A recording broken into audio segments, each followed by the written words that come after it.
ಶ್ರೀಮತೆ ರಾಮಾನುಜಾಯ ನಮಃ. ವಿಷ್ಣು ಸಹಸ್ರನಾಮದಲ್ಲಿರುವ 30ನೆಯ ತಿರುನಾಮ ಅವ್ಯಯ ನಿಧಿಹಿ. ನಮಗೆಲ್ಲರಿಗೂ ತಿಳಿದಿರುವ ಹಾಗೆ ಶ್ಲೋಕದಲ್ಲಿರುವುದು ನಿಧಿರವ್ಯಯ ಎಂದು.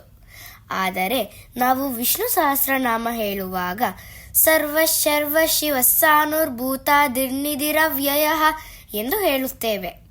ಕಾರಣವೇನೆಂದರೆ ವ್ಯಾಸ ಮಹರ್ಷಿಗಳು ಶ್ಲೋಕ ರಚಿಸುವಾಗ ವ್ಯಾಕರಣ ಮತ್ತು ಭಾಷೆಯ ನಿಯಮಗಳಿಗೆ ಹೊಂದಲಿ ಎಂದು ಅದನ್ನು ನಿಧಿರವ್ಯಯ ಎಂದು ಬರೆದರು.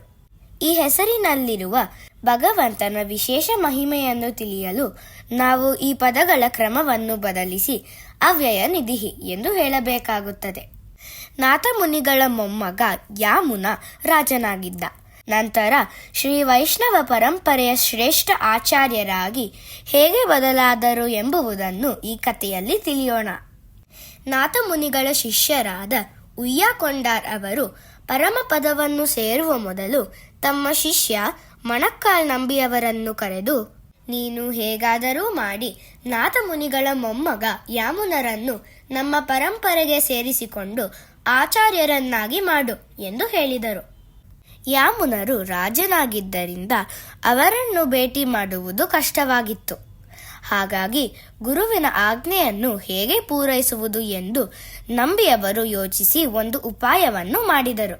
ಪ್ರತಿದಿನ ರಾಜನಿಗೆ ಪ್ರಿಯವಾದ ಸೊಪ್ಪನ್ನು ಅರಮನೆಗೆ ಕಳುಹಿಸುವುದರಿಂದ ಅವರು ರಾಜನನ್ನು ಭೇಟಿ ಮಾಡುವ ಅವಕಾಶ ಸಿಗಬಹುದೆಂದುಕೊಂಡು ಸೊಪ್ಪನ್ನು ಅರಮನೆಗೆ ಕಳಿಸುತ್ತಿದ್ದರು.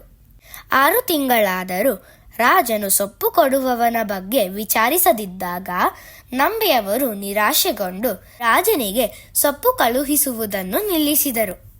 ಮರುದಿನ ರಾಜನು ಊಟಕ್ಕೆ ಕೂತಾಗ ಅವನಿಗೆ ಇಷ್ಟವಾದ ಸೊಪ್ಪಿನ ಪಲ್ಯ ಇಲ್ಲದಿರುವುದನ್ನು ಗಮನಿಸಿ, ನಾನು ಇಷ್ಟಪಡುತ್ತಿದ್ದ ಆ ಸೊಪ್ಪಿನ ಪಲ್ಯ ಇವತ್ತೇಕಿಲ್ಲ ಎಂದು ಕೇಳಿದನು.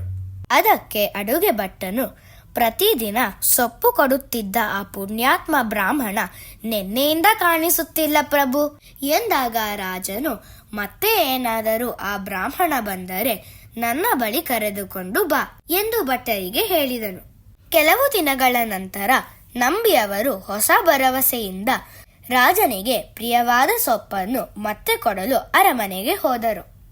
ಅಡುಗೆ ಭಟ್ಟನು ನಂಬಿಯವರನ್ನು ರಾಜನ ಹತ್ತಿರ ಕರೆದುಕೊಂಡು ಹೋದನು. ರಾಜನು ನಂಬಿಯವರಿಗೆ ಧನ್ಯವಾದಗಳನ್ನು ಹೇಳಿ ಅವರ ಸೇವೆಗಾಗಿ ಉಡುಗೊರೆ ಕೊಡಲು ಹೋದನು.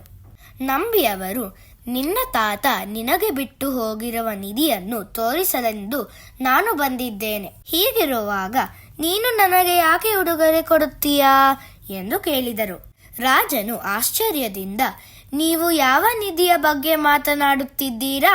ಆ ನಿಧಿ ಎಲ್ಲಿದೆ ಎಂದು ಕೇಳಿದನು. ನಂಬಿಯವರು ರಾಜನಿಗೆ, ಲೌಕಿಕ ಸಂಪತ್ತು ಇಂದು ಬರುತ್ತದೆ, ನಾಳೆ ಹೋಗುತ್ತದೆ. ಆದರೆ ನಿನ್ನ ತಾತ ಬಿಟ್ಟಿರುವ ನಿಧಿ ಎಂದಿಗೂ ಅಳಿಯದ ಅಕ್ಷಯ. ಅದನ್ನು ಪಡೆಯಬೇಕಾದರೆ ಮೊದಲು ನೀನು ಭಗವದ್ಗೀತೆಯ 18 ಅಧ್ಯಾಯಗಳ ರಹಸ್ಯವನ್ನು ತಿಳಿದುಕೊಳ್ಳಬೇಕೆಂದರು.